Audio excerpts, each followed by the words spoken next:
Então nós vamos fazer uma reflexão hoje sobre identidade. Qual é a sua verdadeira identidade? Como que você se identifica? Quem é você? Se alguém lhe perguntasse, você andando na rua, quem é você? O que você responderia sem dizer, sem falar nada da sua formação e sem falar daquilo que você faz? Qual que seria a sua resposta?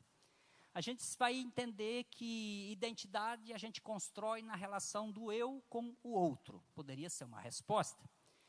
Mas nós precisamos entender que a nossa identidade, ela sofre influências políticas, influências cultural, principalmente, sociológica e econômica. Então, a nossa identidade, ela está sendo atingida, sendo afetada por esses movimentos, por essa situação na sociedade. Queiramos nós ou não, nós somos da igreja, não somos desse mundo, mas estamos habitando aqui, nós estamos inseridos nisso. Quando a gente fala de identidade sobre uma perspectiva histórica, nós vamos saber que durante milênios, a identidade ela era sólida, ela não mudava, ela era mais ou menos sempre do mesmo jeito. Surge a Revolução Industrial e de lá para cá nós passamos a ter o quê? Uma identidade mais líquida, uns relacionamentos mais rápidos, mais interesseiros, uns relacionamentos mais imediatistas. A gente usufrui e os outros usufruem da nossa presença e de repente isso depois passa. É claro que a gente precisa entender que existem ciclos na nossa vida que são fechados. A gente cumpre o nosso propósito com uma determinada pessoa e depois ela vai cumprir o propósito com uma outra pessoa e assim por diante. Pessoas vão vindo e pessoas vão indo. Mas hoje nós vivemos imersos, estamos inseridos numa identidade a vapor. Já não se sabe mais o que é real e o que é virtual. E isso tem confundido a cabeça, inclusive, da igreja, de muitos da igreja. Não se sabe, não tem mais uma definição clara sobre essa identidade. Mas eu quero trazer para a amada igreja hoje um texto que está no Evangelho de João, no capítulo 8. Abram comigo a palavra de Deus e nós vamos para as Sagradas Escrituras, o que nós entendemos baseados na palavra sobre identidade. Nós poderíamos ficar aqui 2, 3 horas falando sobre identidade, numa perspectiva social, política, mas vamos falar dentro de uma perspectiva bíblica, o que nós podemos entender. Antes de nós começarmos a ler o texto que está no capítulo 8, nos versos 12 a 20, uma curiosidade bíblica aqui para a amada igreja, eu acredito que muitos já saibam, os escritos mais antigos de João, eles não tinham essa história dessa mulher que foi pega em adultério e foi levada na presença de Cristo e eles queriam apedrejá-la. E Jesus diz, aquele que não tiver pecado, atire a primeira pedra, e eles foram saindo e deixaram, e Jesus disse que não a condenaria, e que ela fosse que não pecasse mais. Vocês conhecem essa história. Pois essa história foi inserida aqui dentro.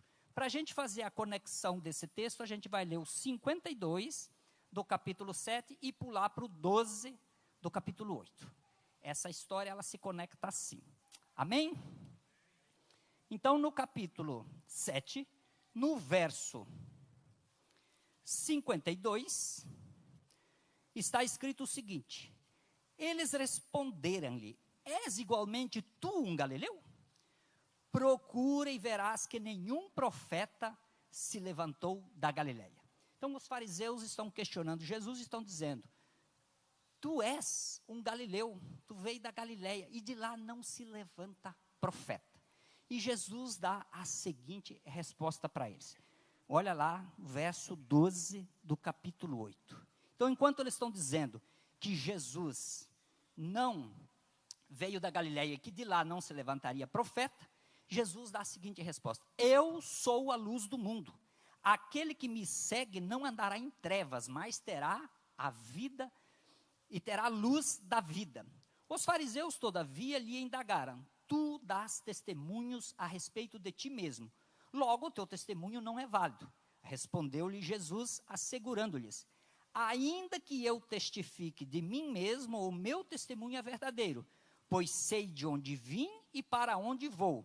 Todavia vós não sabeis de onde venho e para onde vou. Vós julgais de acordo com a carne, eu a ninguém julgo. E mesmo que eu julgue, o meu julgamento é verdadeiro, pois não estou só, mas eu estou com o Pai que me enviou. Está igualmente escrito na vossa lei que o testemunho de 2 pessoas é verdadeiro. Eu testemunho sobre mim mesmo, e o Pai que me enviou testemunha a meu favor. Então eles perguntaram a ele: onde está teu pai? Respondeu-lhe Jesus: vós não conheceis nem a mim, nem a meu pai. Se conhecesses a mim, da mesma forma conhecerias a meu pai. Essas palavras Jesus proclamou no lugar do gasofilácio, enquanto ainda ensinava no templo. E ninguém o prendeu, pois ainda não era chegada a sua hora. Amém? Fecha teus olhos. Pai amado, nós estamos diante das Sagradas Escrituras e temos uma palavra sua aqui, Senhor. Por isso nós te pedimos nessa noite, joga luz em relação à nossa identidade, para que possamos viver essa verdade, proclamar essa verdade, Senhor, e manifestar essa verdade todos os dias da nossa vida por onde nós andarmos. Eu peço a Ti, ó Pai amado, vai guardando a Tua igreja, vai guardando os Teus servos, para que eles sejam ministrados em nome de Jesus. Amém. Então, nós temos um texto aqui, em que os fariseus estão questionando Jesus sobre a identidade dele. E quando Jesus fala, eu sou a luz do mundo, ele não está necessariamente falando que ele é um sol, uma estrela que brilha. Somente isso. Ele, quando fala que eu sou a luz do mundo, ele está falando em relação a conhecimento. Ele está falando em relação à verdade. Quando você conhece a verdade vos libertará. Então, Jesus está dizendo aqui que quando nós andamos em trevas, nós estamos andando o quê? Em ignorância. Nós não sabemos para onde estamos indo. E o que o Evangelho faz? O Evangelho vem para jogar luz na nossa identidade. Feito isso, nós vamos conseguir tudo aquilo que nós queremos? Não. Por quê? Porque não basta só jogar luz em relação à sua identidade. Você precisa começar a fazer o quê? As escolhas certas. Aquela que Deus tem para a sua vida. Não adianta jogar luz em relação à sua identidade se você está viciado em meter a canela na parede, a testa no vidro. E tem pessoas que já ouviram, já foram jogado luz em relação à identidade dela, mas ela continua repetindo o mesmo erro. Ela está viciada em repetir o mesmo erro. Então, nós estamos aqui, mais uma vez, refletindo com a amada igreja, a importância de pararmos para analisar a importância que tem a nossa identidade. E vocês veem que Jesus, quando é questionado em relação da onde ele veio, ele não bate a cabeça, ele não fica chateado, ele não fica deprimido. Eu vim da Galileia, né? Eu realmente lá não se levanta profeta. Ele não fica chocado, ele não fica triste, ele não fica chateado. Porque ele tinha plena convicção de quem ele era, que ele dá a seguinte resposta. Enquanto eles estão questionando, ele fala, eu sou a luz do mundo. Plena convicção da sua identidade. E Jesus fez o que fez na caminhada aqui na terra, porque ele tinha plena convicção de quem ele era. Tem uma passagem no Evangelho de Lucas, no capítulo 2, em que a família de Jesus vai a Jerusalém para os festejos, e ficam ali nos festejos, de repente eles retornam. Depois de mais de um dia de caminhada, eles percebem que Jesus não está mais no meio deles. E o que eles fazem? Voltam para procurar Jesus, óbvio, né? Depois de uns 3 dias procurando Jesus em Jerusalém, eles vão ao templo. Quem eles encontram lá? Jesus. O que Jesus estava fazendo lá? Fazendo perguntas e ensinando com 12 anos. E quando a mãe dele vê ele, ficou aquela mistura de raiva de dar uma bronca no menino, mas por outro lado aliviada porque tinha encontrado o filho. E ela, não te importas, Jesus, que estávamos te procurando, eu e o teu pai? Não te importas, meu filho, que você deixou nós doido da cabeça, você desaparece? E Jesus fica meio assustado com essa declaração da mãe. Ele fica meio sem entender e ele fala, como assim? onde mais eu poderia estar senão na casa do meu pai? Com 12 anos. Aonde mais eu poderia estar senão na casa do meu pai? Ele tinha plena certeza aonde ele deveria estar e o que ele deveria estar fazendo. Você acredita que você está no lugar que você precisa estar fazendo o que precisa fazer e com a motivação certa no coração? Porque muitas vezes nós estamos no lugar certo, estamos com as pessoas certas, fazendo algo que é certo, mas a motivação do nosso coração está errada. E aí nós não vamos colher os frutos. Ele estava no lugar certo, com as pessoas certas, fazendo aquilo que é certo, com a motivação certa. Ele estava na casa do Pai. Então nós precisamos entender o quão importante é sabermos quem nós somos e o que é que nós temos que fazer. Muitas pessoas vivem em trevas em relação à identidade delas. Elas andam no escuro. Elas não sabem da onde vieram e não sabem para onde estão indo. E quando a gente não sabe da onde veio e não sabe para onde está indo, nós temos uma identidade confusa em nossa mente. Por isso que as pessoas rotulam a nós de quem nós somos e nós muitas vezes absorvemos isso, por falta de entendimento de quem nós somos em Cristo Jesus. Amém? Então, o que nós fazemos muitas vezes? Nós damos ouvidos ao nosso coração, que é enganoso, conforme a palavra de Deus fala. E muitas vezes nós damos ouvidos ao que as pessoas estão falando. Olha o que eles estavam falando para Jesus. Olha o que eles disseram para Jesus. O que eles estão dizendo para Jesus? Tu és um galileu, de lá não se levanta profeta. E assim muitas vezes nós estamos ouvindo muitas vozes que acabam ofuscando aquilo que Deus tem para a nossa vida. Amém? Então as pessoas, infelizmente, não por uma maldade clara, elas tentam nos levar no passado. No atendimento que a gente faz, como terapeuta de casais, a gente ouve muito essas histórias. As pessoas levam aquele que está tentando sair de uma situação, fica lembrando ele daquilo que ele fez ou deixou de fazer. Então, o tempo todo você é remetido ao passado, mas da onde que tu veio, mas também o que tu fez. E o questionamento hoje para a amada igreja é, nós temos 13 cartas paulinas aqui. E eu creio que todos, ou a maioria absoluta, já ouviram algum texto das cartas paulinas e acredito.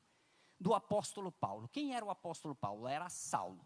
Ele era um sanguinário, um perseguidor de judeus. E houve uma transformação de vida. Esse homem nasceu de novo. Se você acredita nesse nascimento, nesse novo nascimento desses personagens bíblicos, você acredita no nascimento seu, por que você duvida do nascimento do teu irmão? Por que você acha que ele não pode fazer diferente? Por que você remete ele para o passado? É incoerente isso. Não tem muita lógica nisso, né? Eu acreditar em tudo aquilo que a palavra nos revela a respeito dos personagens bíblicos, acreditar no meu nascimento, na minha conversão, no meu novo modelo de vida, mas eu questionar o outro. Nós precisamos dar um voto de confiança e acreditar que o mesmo Deus que agiu com o apóstolo Paulo, que agiu com você, pode agir com o seu irmão. Então, para todos nós há uma solução. Todos nós temos um remédio que é Cristo Jesus para a nossa alma, para a nossa vida, para o nosso espírito. Amém? Mas os fariseus não se contentaram, não estavam satisfeitos. E eles dizem o seguinte: você dá testemunho de si mesmo. E, perante a lei, você só poderia dar testemunho se fossem duas pessoas em concordância, duas ou mais. E Jesus está falando ali, aparentemente para aqueles homens, como que um homem natural, porque os fariseus não olhavam para ele como um homem espiritual, estavam olhando para ele como um homem terreno. E aí ele responde aos fariseus quando ele é questionado, que ele dá testemunho dele mesmo. Ele fala assim: ainda que eu testifique de mim mesmo, verso 14, o meu testemunho é verdadeiro, pois sei de onde vim e para onde vou. Todavia vós não sabeis de onde venho e para onde vou. Ele tinha plena certeza de onde ele tinha vindo e para onde ele ia. Eu acredito que muitas vezes nós nos comportamos até com uma certa clareza de onde que nós viemos. Mas parece que ainda não está muito claro para a grande maioria da igreja para onde nós estamos indo. Porque esse comportamento que muitas vezes nós enxergamos, e muitas vezes nós enxergamos não quando olhamos para o outro, mas quando olhamos no espelho, esse comportamento não condiz com aquele que está indo para as mansões celestiais. Não, é incoerente isso, porque nós não estamos fazendo esse processo de santificação para irmos morar todos juntos no céu. Muitas vezes esse comportamento aqui não condiz com alguém que nasceu de novo. Amém? Sentindo vocês meio em silêncio. Amém? O pastor Alberto fala assim, né? Fala amém aí, vai confirmando, vai dizendo que você está concordando, né? Então, quando a gente quer saber a identidade de alguém, a gente costuma perguntar da identidade dele, né? Quando nós éramos da minha época, né? Fazíamos os 18 anos, o nosso sonho era o quê? Fazer a identidade, que era um documento que nos gerava a independência. Os mais novos hoje têm um outro formato aí, né? Se faz CPF hoje de um recém-nascido, né? Uma identidade, na época não tinha que ter 18 anos.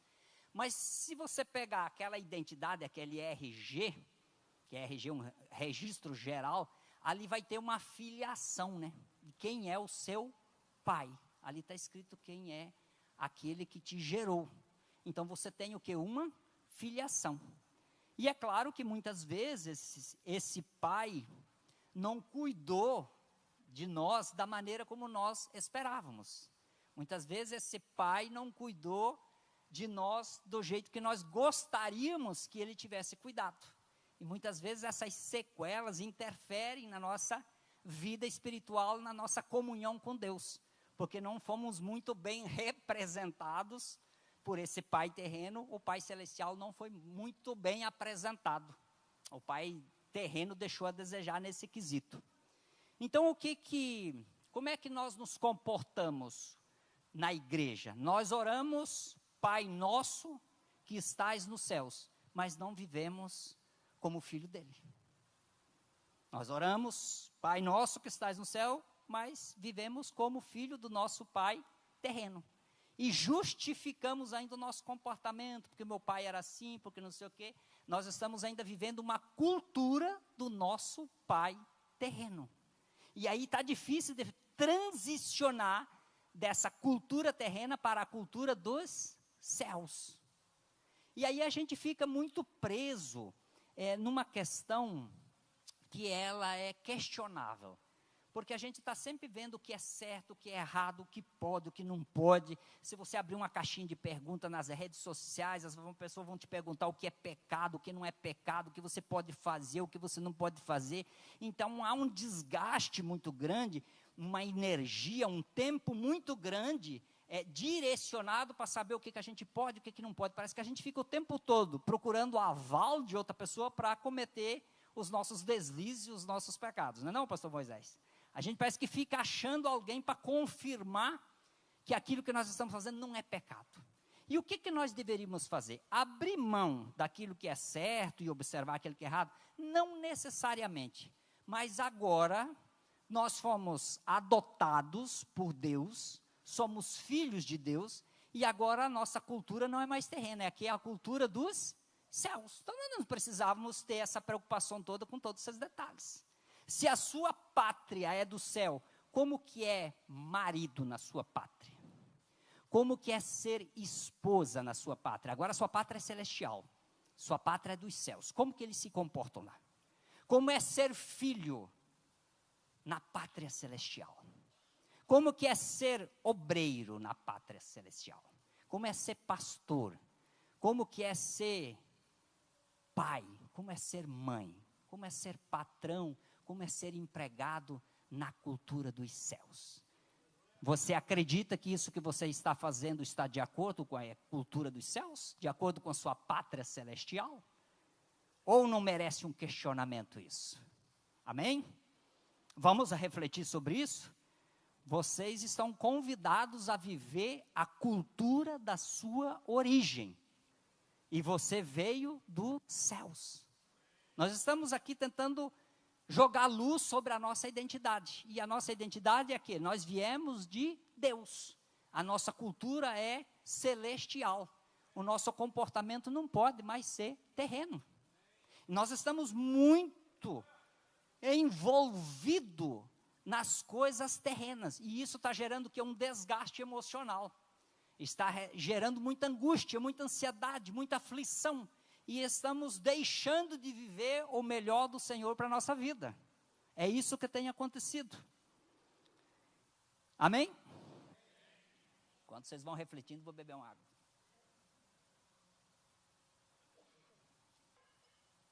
Dizer a vocês que Deus tem um filho. E o filho de Deus se chama Cristo. E nós estamos em Cristo. Então nós somos a igreja, né? O corpo de Cristo. Cristo é o cabeça. Nós carregamos um nome. E o nome que nós carregamos chama nós para quê? Para uma responsabilidade. E o que a gente precisa entender? Que você, a Bíblia não fala que você é um filho da mãe, né? Ela fala que você é filho do pai. E a mãe tenta muitas vezes proteger, né, o filho, ela tenta muitas vezes, e o pai não vai dar tudo que você quer. O pai vai te dar um destino. Vocês lembram lá da história de Isaac, de Abraão, de Sara? Sara estava tentando proteger o filho, tira Ismael de perto dele, não deixa ninguém se aproximar, e o que Deus fala? Pega ele, vamos sacrificar ele, vamos levar ele para o monte. A Bíblia não relata se Abraão falou para Sara, para onde estavam indo com o filho, né? Mas é provável que ele deva ter dito para ela, estamos indo ali na Disney, fazer um passeio, né? Estou levando o menino lá para brincar um pouco, né? Então, o pai, ele está te convidando para te dar o quê? Uma direção. Os mais novos aqui não sabem dessa experiência, mas da minha época você lembra, né? Que o menino caía, a mãe ficava desesperada. O pai falava o quê? Urina que sara, em cima do machucado, né? O pai levava para um outro lado, né? Então o pai, ele está aqui para quê? Para te apontar o quê? Um destino. Então, baseado nessa história de Isaac, nós nascemos para quê? Para entregar a nossa vida. Nós nascemos para ser um sacrifício vivo no altar do Senhor. Você não nasceu aqui para... Tem uma expressão que a gente falava lá na roça, né? Você não nasceu para semente, você nasceu para gerar frutos. Você nasceu para honra e glória do nome do Senhor. Você nasceu, você foi convidado para a morte. Porque o que estão fazendo conosco? Satanicamente estão nos ensinando a achar a vida. E quanto mais a gente tenta achar a vida, mais a gente perde. E Cristo está dizendo, quem perdê-la, por mim, achá-la. Nós não estamos dizendo que nós vamos ter uma vida de miséria, uma vida de desespero. Mas quem entrega a vida como um sacrifício vivo no altar do Senhor, vai entender o gozo da vida na presença de Deus. E é isso que a igreja precisa viver. Que nós nascemos para ser esse sacrifício vivo no altar do Senhor. E quem é filho, quem nasceu de novo e entendeu, ele não tem medo de entregar a vida. Porque a vida pertence a Deus e não a nós. Amém? Nós precisamos sermos sarados dessas questões emocionais que têm afligido a nossa mente e o nosso coração. Precisamos viver e entender a Cristo.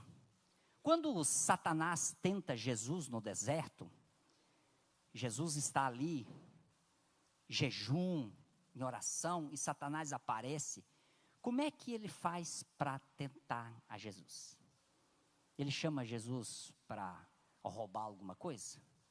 Para falar um palavrão? Para assistir algo que não poderia ser assistido? Ele chamou Jesus para fazer algo que nós entendemos que não está certo? O que ele fala para Jesus? se tu és filho. Ele está ali querendo redefinir o que é ser filho.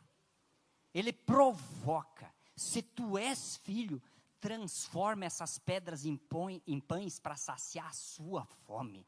Use-se da condição de filho e usufrua disso ao seu favor. E o que Jesus diz a ele? Eu posso até um dia transformar pedras em pães. Eu posso um dia estar no deserto e precisar multiplicar pães, mas não será para saciar a minha fome, sim a fome da multidão. Amém? É isso que nós precisamos entender. Jesus foi tentado ali sobre ser filho. Se tu és filho. E muitas vezes nós estamos recebendo, mas tu não é crente, mas tu não é pastor. Quem nunca ouviu isso? Ué, mas tu não está na igreja, como é que está com o filho doente? Estão tentando redefinir o que é ser filho, estão tocando na sua identidade em Cristo Jesus. E muitas vezes nós ficamos cabisbaixo quando ouvimos isso. Mas Jesus, quando questionam ele fala, eu sou a luz do mundo. Quem me segue não andará em trevas, mas terá a luz da vida. E é isso que nós precisamos ter claro na nossa mente. E termos um comportamento de filho. O filho volta para casa, você é filho, você precisa voltar para casa. A ovelha perdida precisou que alguém fosse buscá-la, mas o filho volta porque o filho sabe o caminho de voltar para casa. Entendam que a mensagem que faz você acertar por conta do medo, ela não firma a sua identidade, ela não desenvolve a sua identidade. Romanos 8, 14 e 15 diz o seguinte: porquanto todos os que são guiados pelo Espírito de Deus, são filhos de Deus, pois vós não recebestes um espírito que vos escravize para andardes mais uma vez atemorizados, mas recebestes o Espírito que os adota como filhos, por intermédio do qual podemos chamar Abba, Pai. É esse o Espírito que nos foi dado. Amém? Então, quando eu sei quem eu sou, quando eu tenho uma identidade firmada, o que acontece? Eu frutifico naturalmente. Agora, quando eu não sei quem sou, eu fico o tempo todo buscando afirmar isso. Nós não precisamos afirmar quem nós já somos. Você já é filho, você não precisa mais fazer força para provar isso. O seu testemunho de vida, a sua conversão, o seu novo nascimento diz isso. Você foi aceito e aceitou a ser filho de Deus. Amém? Nós diríamos que as sequelas da orfandade nas emoções, na mente e na vida espiritual limitam muitos a não experimentar uma vida plena e frutífera, gerando rebelião, você já deve ter visto isso, desobediência e infertilidade espiritual. O que está matando o povo é a desobediência e a infertilidade espiritual. A desobediência te deixa infértil espiritualmente. Cristo fez o que fez porque Ele era obediente ao Pai. E muitas vezes nós não temos sido obedientes do jeito que nós precisamos ser. E hoje está muito tranquilo aqui, vocês estão sentados, confortáveis, o clima está bom, a poltrona está ótima, ouvindo. Mas a verdadeira identidade começará amanhã cedo ao ir para o trabalho. Durante a semana, no dirigir, no seu laborial. Ali é que você vai firmando a sua identidade. É perante a esposa, perante o marido, perante os filhos, perante os pais. É no dia a dia que nós vamos desenvolver essa nossa identidade em Cristo Jesus. E essa nossa identidade em Cristo Jesus, o ser filho, nos chama para algumas responsabilidades. E eu diria a vocês que vocês não estão aqui só para assistir culto. Você está aqui para juntos abraçarmos uma causa, que é cuidar dessa comunidade, gente. Nós estamos aqui só para esquentar banco, nós não viemos aqui só para isso, nós não fomos chamados para isso, nós não nascemos de novo para isso, para ser só um telespectador, para ser só plateia. Nós fazemos parte do corpo de Cristo, precisamos de um movimento. Qual é o problema que você vai abraçar? Porque nós estamos falando que ser filho nos leva a uma responsabilidade. Enquanto filhos responsáveis, qual é o problema que você vai abraçar? Não para morrer com ele, mas para resolver. Qual é o problema que apareceu na sua frente? Eu costumo falar para o meu filho de que é um homem sem problema para resolver. Nós temos problemas todos os dias. E a importância nossa está no quanto que nós conseguimos resolver problemas. Porque é nesse momento que nós vamos testificar a presença do Pai em nós, resolvendo os conflitos, resolvendo os problemas que surgem no nosso dia a dia. Filhos de Deus não são demandas. Filhos de Deus são recursos na obra. Precisamos deixar de ser demanda dentro da igreja. Nós somos aqui o que? Recursos para fortalecer esse projeto. Filhos de Deus não reclamam da comunidade, eles a transformam. Eu sei que a minha esposa não gosta que fala isso, mas quando eu saí, tenho 25 anos da igreja católica, e eu coloquei o pé para o lado de fora, eu não conseguia me encaixar muito bem nos lugares aonde eu chegava, porque eu me sentava no banco, ao invés de fechar os olhos e adorar a Deus, eu começava a ver o que eu enxergava de errado, e eu sou bom para esse negócio. E aí, todas as vezes eu encontrava defeitos, e aí eu não parava lá. Então muitas vezes nós estamos nessa condição, sentado observando os erros dos nossos irmãos, e nós precisamos o que? Transformar esse espaço onde nós chegamos. Filhos de Deus não ficam reclamando do espaço onde eles estão, eles transformam, eles mudam, eles ombreiam alguma coisa. A igreja precisa acordar e falar, me dá aqui essa enxada que eu vou começar a capinar agora. Nós precisamos ter aquela filosofia dos alimentos que a gente fala, enquanto tiver capim e enxada, eu estou lutando. Enquanto tiver pessoas e a palavra de Deus estiver sobre mim, eu estou aqui frutificando. Enquanto tiver almas sedentas, almas carentes, almas ansiando pela presença de Cristo, é minha obrigação estar levando o Evangelho. Eu preciso fazer isso. Filhos de Deus não dão trabalho, eles trabalham. Filho de Deus não murmura, filho de Deus agradece, filho de Deus obedece. Filhos de Deus não excluem, eles amam.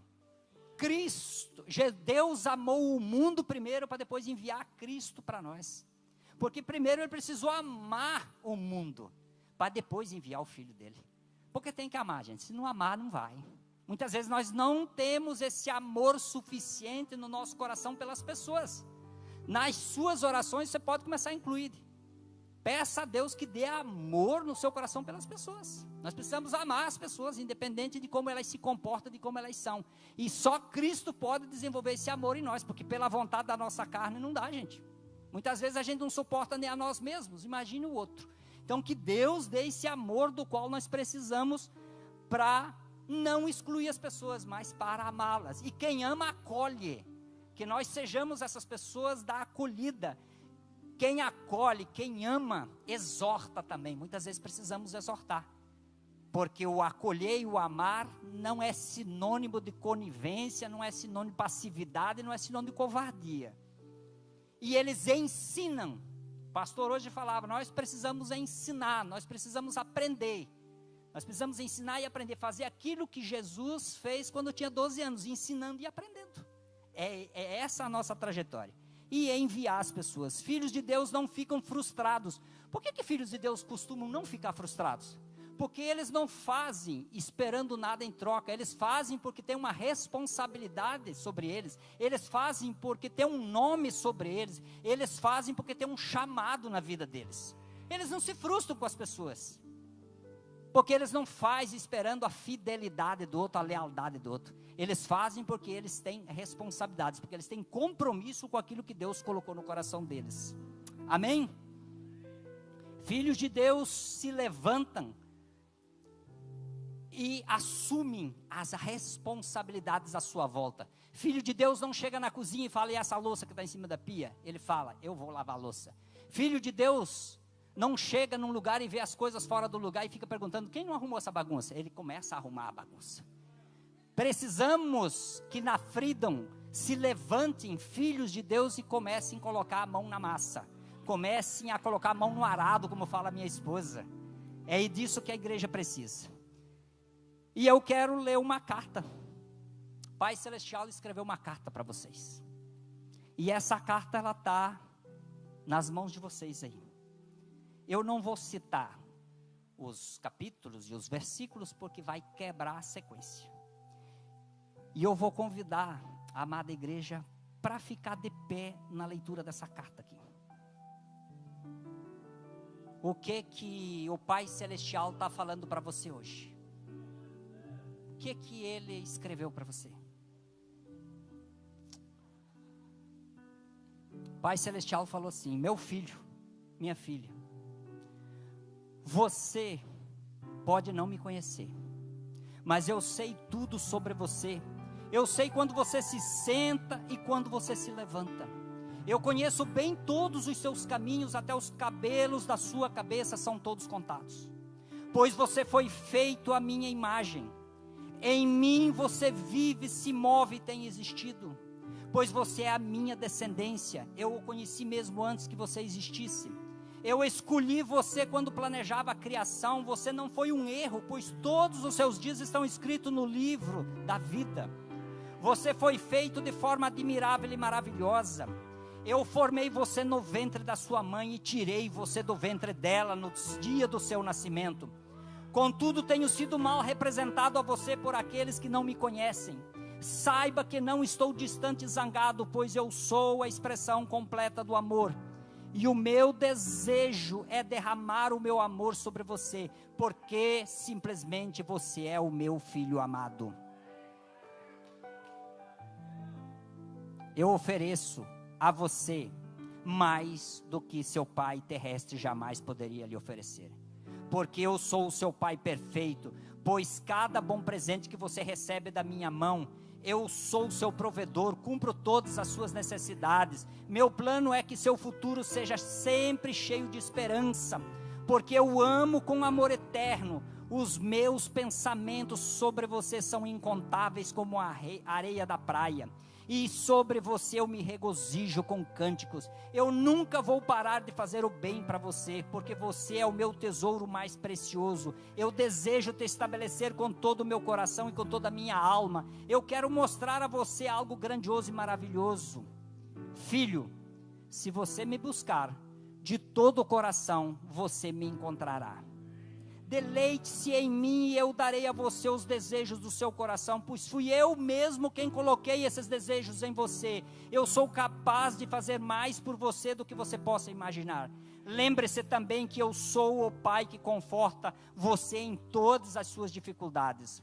Quando seu coração estiver quebrantado, eu estarei perto de você, como um pastor que carrega um cordeiro. Eu carrego você perto do meu coração, filho. Um dia eu enxugarei todas as lágrimas dos seus olhos e afastarei de você toda a dor que tiver sentido nesta terra. Eu sou o seu pai, eu amo você assim como eu amo a meu filho Jesus. Pois em Jesus por você meu amor é revelado. Ele é a representação exata do que sou. Ele veio para demonstrar que eu estou com você, não contra você. Também veio para dizer a você que não estou contando seus pecados. Jesus morreu para que você pudesse ser reconciliado. Sua morte foi a expressão suprema do meu amor por você. Eu desisti de tudo que amava para que pudesse ganhar o seu amor, meu filho. Se você receber o presente do meu filho Jesus, você recebe a mim. E nada poderá separar você do meu amor. Filho, venha para casa. Eu vou fazer a maior festa que o céu já viu. Eu sempre fui e sempre serei o seu pai amado. A minha pergunta para você então é essa: você quer ser meu filho? Eu estou apenas esperando por você, seu Pai Celestial.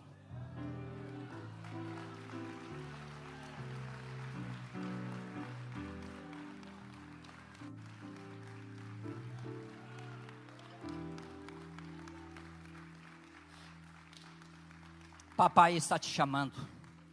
Papai está chamando você para voltar para casa.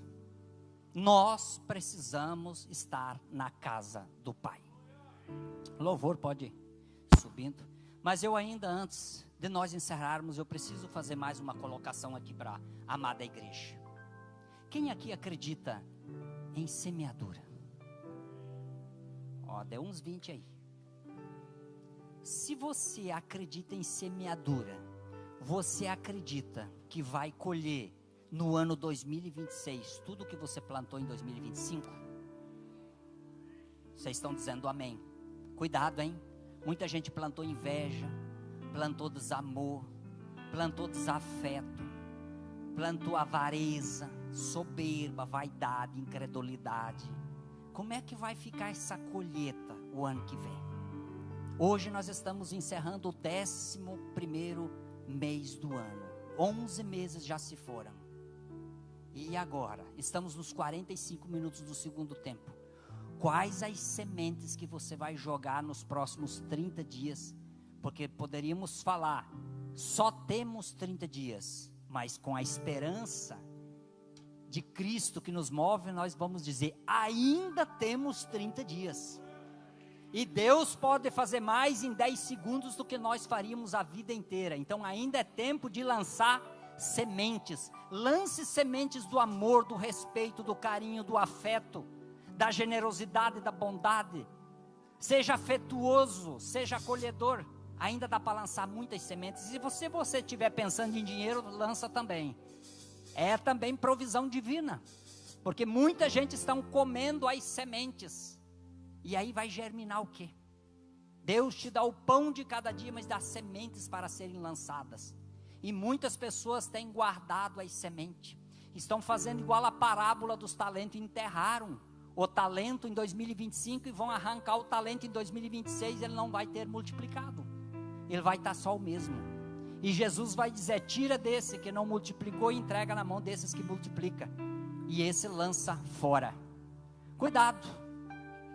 Isso não é uma ameaça, nós não estamos trazendo medo para a igreja, nós não estamos te afrontando, nós não estamos levando a você o desespero, que se você não fizer nada, você levará a condenação, mas foi você que falou que acredita na semeadura. Então aquilo que nós plantamos, nós iremos colher. E entendam, a colheita de 2026 vai respeitar o plantio de 2025. Não tem como ser diferente.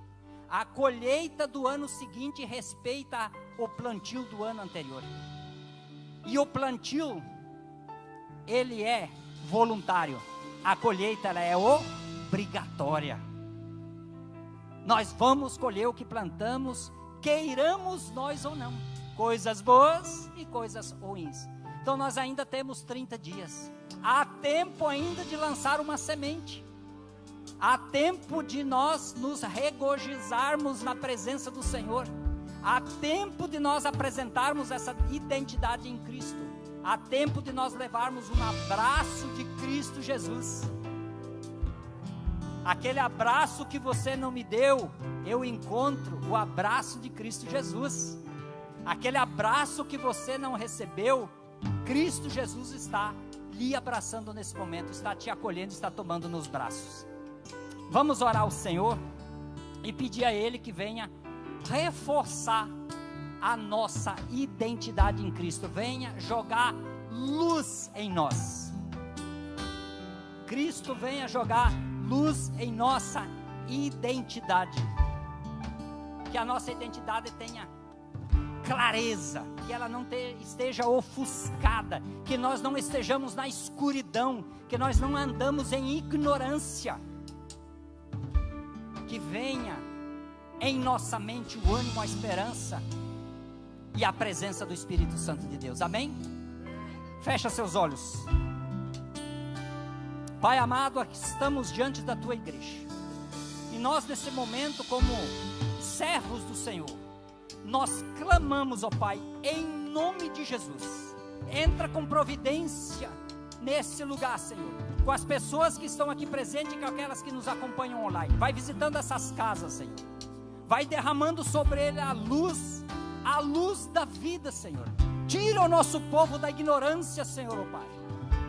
Ó Senhor, abre os nossos olhos espirituais para que possamos ter experiências sobrenaturais contigo, Senhor. Vai liberando em nós, ó Pai, da Tua bondade, do Teu clamor e do Teu fervor, Senhor.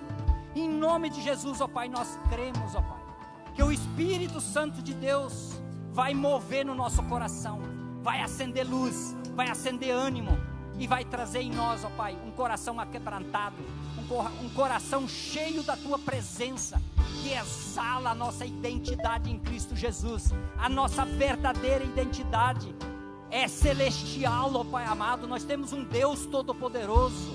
Nós nos comportamos como nossa pátria, Senhor. O nosso comportamento é de uma natureza celestial e não mais terrena. Por isso nós te louvamos, nós te agradecemos e nós pedimos a tua proteção em nome de Jesus. Amém. Dê uma salva de palmas a Deus.